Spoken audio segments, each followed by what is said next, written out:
Welcome to the Leading Conversations podcast, sponsored by the Excel Leadership Network.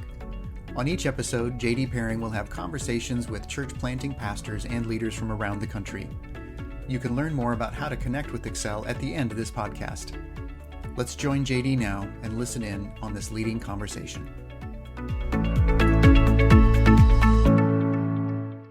Welcome, everyone, to the Leading Conversations podcast put on by Excel Leadership Network. And today we have a pretty amazing guest. We have the lovely and talented Chris Pinion from Kansas City, Kansas. And Chris and I go way back. He's a multiple-time church planter, leader, chaplain, Chiefs fan, Royals fan, right. Crazy person. I think we met in, it was like 96 or 1997. I was doing assessments and for church planters, and Chris, you came in, and we've been friends for the last 100 years. Yeah, we have. Yeah, and it's actually Kansas City, Missouri. There's a difference between Kansas City, Kansas, and Kansas City, Missouri. Okay. But I am a Chiefs fan. We love Patrick Mahomes. We refer to him in Kansas City as Patrick, and we're on first name basis, LOL. Yeah, I've known you since 97, September of 97. We went through our first church planting assessment, and it was hands down one of the top 10 best experiences we've had in our lives. Oh, wow. And you were just a kid at that time. Yes, I was. I did not have all this gray hair. I don't think you did either, though, you know? No, that was a long time ago. Hey, you mentioned it. What's the difference between Kansas City, Missouri, Kansas City, Kansas? Yeah, so I actually live like probably 6 miles from the state line. So it's Missouri and Kansas. So there's Kansas City, Missouri, which is on the Missouri side. And then there is a city called Kansas City, Kansas. We refer to it as K.C.K, and it's just over on the Kansas side. So yeah, two different places. Any difference in? Yeah, it's a much different, K.C.K is known for a lot of shootings and a lot of gang activity. Really? Yeah, there's a lot of stuff that goes on in K.C.K. So I did not know that. I did not know that. Well, hey, we've been friends for a while, and I know you have a pretty interesting story, but tell us your upbringing, how you came to Christ. Yeah. So, I grew up in a home where my mom was a single mom, and she raised us. She left I've got 2 older brothers and our biological dad, and she divorced him and left him and moved from North Carolina, Raleigh, North Carolina, which is where I was born, to Kansas City. And basically during that time, JD, my grandparents basically raised me. So my grandparents were devoted followers of Jesus, committed to a local church, and they basically raised me off and on with my mom and my grandparents. And at age 12, actually at age 11, the week before I was going to turn 12, my mom sent me and my middle brother to camp, said, "You're going to kids camp, like it or not." The night before I ran away, you know, like back in the day when you'd put everything in a sheet and roll it up and put it on a stick. And we finally came home, got a little punishment. We went to camp. And on Wednesday night, I was just a little guy, but Jesus just used this guy that was using a ventriloquist. He was a ventriloquist and using this doll, I think Charlie McCarthy, and told the story of Jesus and how he died on the cross for us, and the difference between heaven and hell. And I went forward and received Christ, and had, from a broken home, came back from camp and immediately was told that my mom couldn't take care of us anymore. And we moved back in with our grandparents. And that's when God just changed my life. He introduced me to a guy by the name of Johnny Williams through Youth for Christ. And Johnny became like a father to me, a mentor. That's how I came to Christ and began to grow in who Jesus is and understand who he is. What's a little strange is that I think you're about the 40th leader we've had on, but you're the third one who's come to Christ through a ventriloquist. Really? Yes. I was stunned the first time because it's one couple, Tim and Kaya Combs. You might want to check out their episode on the leading conversations. But I'm just stunned with these evangelistic ventriloquists. The dummies are out there sharing the gospel. They're doing great. If we could only get the human beings to do it. That's right. So you come to Christ. What sort of things led you into ministry? Yeah, well, so moved immediately, like came back from camp on Saturday and moved about 30 minutes to an hour to live with my grandparents. And that next week I turned 12, and that was the summertime. And within a month or two, I was in sixth grade, and they just got introduced to Johnny Williams through Youth for Christ. There was a Youth for Christ club, like a pizza party or whatever, went to that and got involved in. I remember Johnny was preaching at a camp that I went to my sixth grade year, and actually my seventh grade year, and just felt like God was calling me into full-time ministry. I didn't know that it was going to be pastoring. I didn't understand really any of that world. I just knew that I just told Jesus I would go wherever he wanted me to go and do whatever he wanted me to do. And I've never turned back from that commitment. Well, that's really cool. That must have been fairly traumatic, coming home and having to move.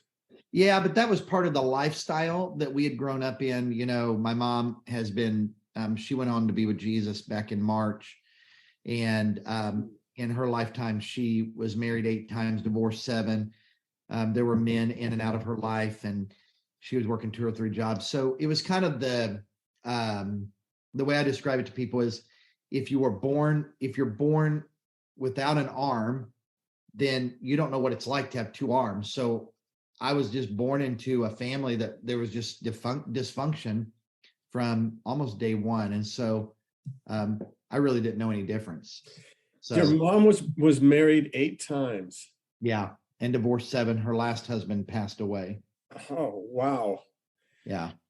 So it's really a miracle. Honestly, JD, it's a miracle that I came to Christ and that I am who I am today, because my middle brother, which he has finally come to Christ, but he's a couple years older than me. I'm 50. I think he's 52.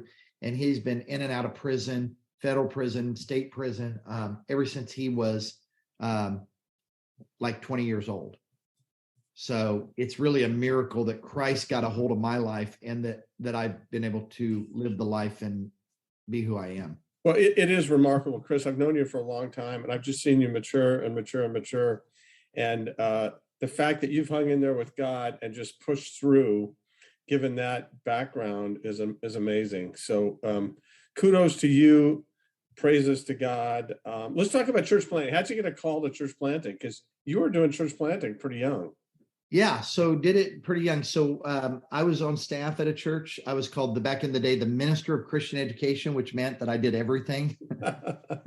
I oversaw the children's ministry, the college and career, and door-to-door evangelism. And I mowed the like 3 to 6 acres that the church owned with a tractor. And so then moved from there and went to Ohio, my wife and I, and our newborn baby, and to be an associate pastor and a youth pastor.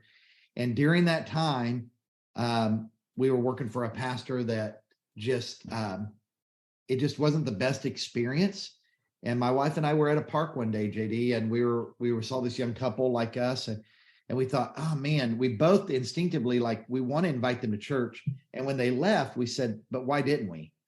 And we just started dreaming, JD, like, we're like, no, there's no way we could, because they wouldn't relate with the church that we were on staff with. And so we just started dreaming about what would it be like if we had this church that was real and authentic, and expression of who Jesus was, but it wasn't filled with all of this legalism and everything. And so I began to do some searching. The internet was just like brand new. This would have been 95, 96, back when, remember AOL? Yeah, was it CompuServe or AOL? No, it was at that time it was AOL. You got mail, Juno, remember Juno.com and AOL. And so did some research and found an organization called BGC, Baptist General Conference. And they said they had an assessment. That's who you were with at the time. And and I think they're now called Converge, but it was Team America. Yeah, Team America. Yeah. And so my wife and I went through the initial application process, which was pretty stringent. And we flew out there. And by that time, we had our second son, born in 97. And we were conditionally approved, yellow lighted. And were you 25?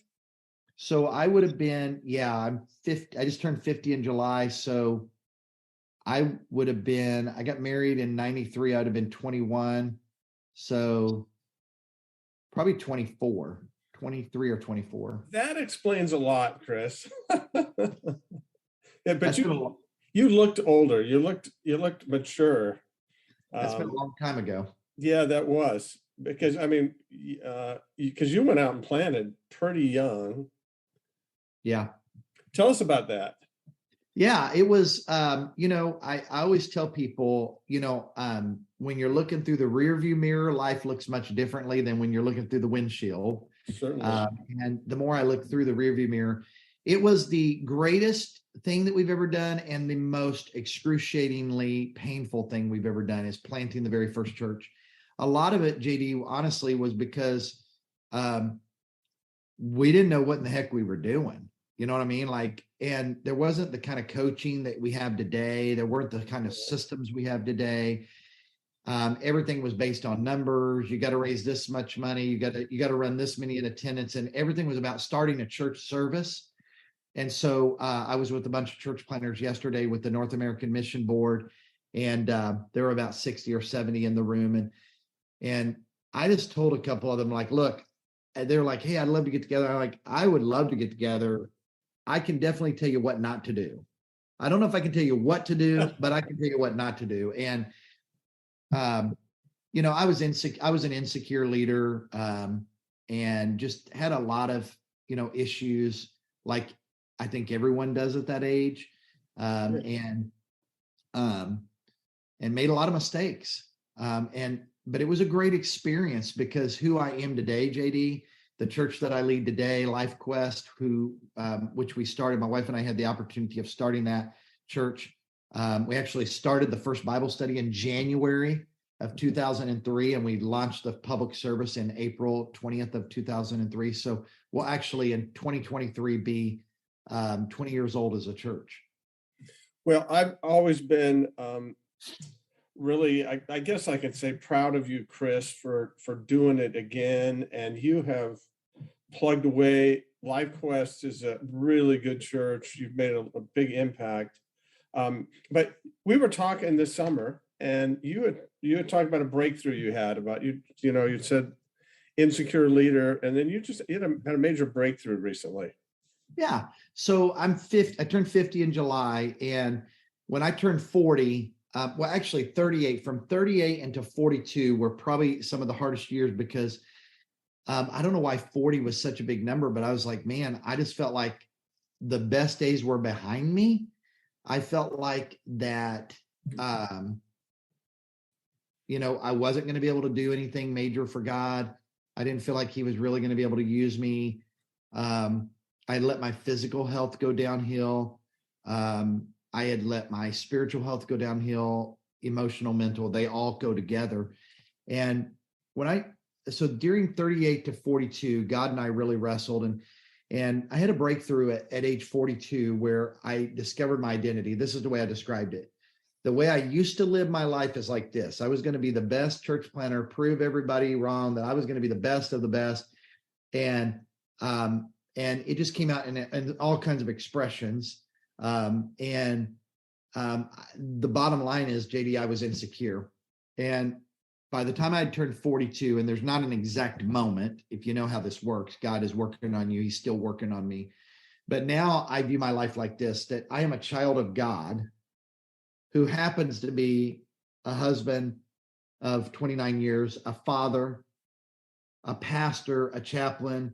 I serve with the fire department as a fire chief. I run a real estate team, and I do all these things, but none of these things define who I am. And in fact, and this is the illustration I feel like God gave me, none of my fingers would work without the muscles and the tendons in my hand. The way you're able to move your fingers are the muscles and the tendons that come from your arm and your hand. And so if you took your palm and just cut it off, I mean, obviously your fingers wouldn't be able to be supported and they wouldn't exist. And so, so who I am as a pastor and a husband and a father, none of those things no longer define me. I can honestly say today, if I stop being a pastor today, and stop running the day-to-day operations of a church, I would miss it, obviously, but it's not who I am anymore. But it is what I've been called to do during this season. And I think putting that in proper perspective has given me freedom to be who I am, to be authentically who I am. I'm not trying. If your identity is not found in those things, what's your identity found in today, Chris? To me, my identity, I'm a child of God. And so Jesus is my father, which I never had. I never had that earthly father. And so I can lean on him. And so when I have to go in, so I was talking to somebody earlier today about difficult decisions that we have to make as leaders. And when I was really insecure, and I still struggle with this a little because I never want to hurt anyone intentionally. You never want to intentionally hurt anyone. But when you have to have a hard conversation, when you're insecure, you're all about, what are they going to think about me? Man, I don't want to have that conversation with them because, man, what happens if JD gets mad at me? What happens if he's never my friend anymore? The way it looks now is I'm a child of God who's loved by God. And I know that sounds like really like placating language, but it really is true. I believe that now. I don't think I really believed it then, even though I would have said I did. But now I can make a decision. I can go in and have a hard conversation with somebody. And then if they walk, my life isn't destroyed. Like, I love them, would love for them to stay in my life, would love them to stay on staff or whatever the situation is. And at the same time, I know the most loving thing I could do for them is to have this hard conversation. And depending on their emotional maturity, which I think emotional maturity is very tied to a spiritual maturity, I don't think you can separate the two. I got that really, really drilled into me from Pete Scazzero, emotionally healthy spirituality. Mm-hmm. But if they respond differently, or they choose to abandon me, leave me, not be a part of our church anymore, it's not who I am. I'm a child of God. And it's hard to explain how I would have processed it before, because before I would have felt devastated. It would have ruined my whole week, my life. I would have felt like, man, my life is over. Our church is over. And now I'm like, no, this is God's church and I'm a child of God. And I had a hard conversation with you. And because you didn't handle it right, doesn't mean that my life is going to be destroyed. Does that make sense? Yeah, I've definitely seen the maturity in you. And I love the fact that you're grown. You've always been somebody who is very teachable. And I will say this, I just want to say this. I'm only 29. I know I look, mid-30s, but that 40 thing, I know 40 is big. When I turned 40, my dad said, well, now that's great. Now, in your 40s, people will start taking you seriously. And that was really true. Then I hit 50, and that the studies show the most effective years in ministry for leaders are the 60s and the 70s. That's what they say. Yeah. And now once you get past your 70s, then you run for president of the United States, but 60s and 70s. And, what happens is we retire, which seems crazy to me, but partly because by the time you're 60, you've learned some stuff and people know what they're getting, but you're just a kid. Your 50s are like, hey, gravy, go for it, have fun. But I appreciate you maturing and just seeing that in your life and seeing it up close and seeing it from afar. Hey, JD, can I say this? Yeah. I would say to any leader watching, even if it's a younger leader or even an older leader, but I really want to speak to the younger leaders, that your best days are not behind you. If you're in your 40s, it's a time of pruning. I believe God is pruning us. And I will say, I have been intentional. My word this year is intentional. And I've been intentional in a lot of different areas of my life and have really had a metamorphosis, like a caterpillar into a butterfly. And I'm only 50, and I feel better physically, spiritually, emotionally, mentally, relationally, and even financially. There are just so many different areas that have all come together because I didn't give up, because I kept leaning in. Lord, how do you want to change me, mold me, make me? And so I would say to any young leader, like, don't be afraid of getting older, like embrace it. Like, I know people are trying to color their hair and everything. I don't try to do that. Like, the gray is the gray, the white is the white. Embrace who you are and who God has created you to be, because I believe that I'm living in the greatest season that I've ever had in my whole 50 years. And I would never have thought that at 38, I'd have been like, oh man, when I turn 50.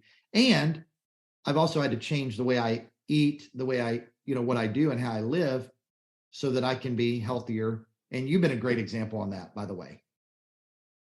Well, are you saying I should cancel my my next plastic surgery?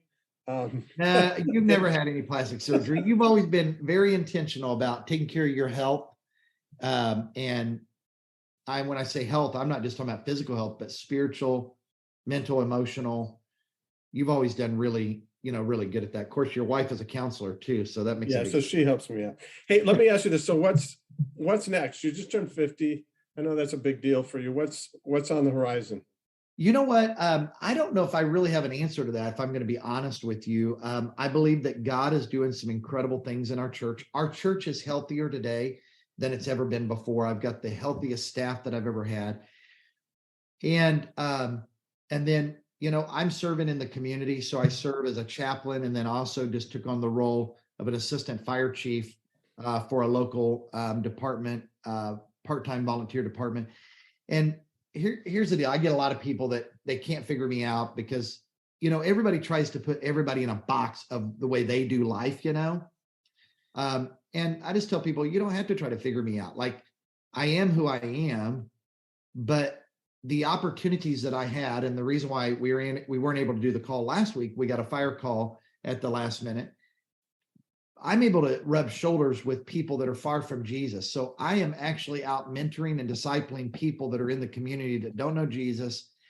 And I'm actually able to baptize in our church people that I'm meeting in the community, which I think is a great example for a pastor it gives me the ability to stand on integrity when I preach about reaching your friends for Christ, because I'm saying, hey, this is my friend Robert. This is my friend Jack. This is my friend Cody. These are my friends that I've had the opportunity to build friendships with and lead them to Christ. And then they just tell their testimony. And it fuels the fire for evangelism and reaching people that are far from Jesus in our church, because I'm doing it, not just preaching about it. Well, that's really cool. And I know there's no Chris Pinion box. If there is one, There better not be. It's a pretty large, strange box. Hey, let me just conclude with this. We like to end these conversations by just saying, hey, give us one leadership tip. You've talked about a couple of things, but what's the leadership tip you would give to those who are listening to this podcast? Yeah, that is a great question. I always like to contextualize things to where I'm living right now. So I would say the greatest leadership tip that I could give you is, don't be afraid of the hard conversations. You're a shepherd, you're a leader. Lean into those with love. And yet not sharing that with somebody could cause them to not be all that God wants them to be. So do you not want them to be all God wants them to be? Of course not. So push through the pain and have that conversation. And I'll give you a bonus. You only asked me for one, but there's not a Chris Pinion box. I'll give you two. The other thing is, leaders, pay attention to your physical health. Find something that will challenge you, push you, and help you, because if you allow your physical health to go down, your spiritual health, I do not believe that you can be healthy spiritually and not physically, emotionally, mentally. Those are all intricately and relationally, they're all intricately tied together. All right. Well, that's good stuff. I appreciate those insights. Thanks for what you're doing. Thanks for your ministry. I'm looking forward to what God does with you in your 50s, 60s, and 70s, and then I'm still around, I'll definitely vote for you as you run for office in your. Oh, I would not take a demotion in what I do. But let me just say this, JD, I really love you from the bottom of my heart. I mean this. I love you. I love your family. I love what you stand for, because we need more people that are standing for leaders. And I've never met, really, in my 50 years, very few people, maybe a few, that are true encouragers of leaders and loving them and wanting to see them be all they can be. And if I talked about it too much, I'd start crying, because I love you and I love what Excel is doing with church planners. And there's a lot of organizations out there that are doing stuff, but none of them are doing them at the level that you're doing them with that heart. And so keep that up. Don't stop. Well, thanks so much for that, Chris. That means a lot. And I guess I owe you now. I owe you lunch. Oh, you don't owe me. Hey, thanks for being on with us. God bless. Thanks for joining the Leading Conversations podcast. We hope that you found it both helpful and encouraging.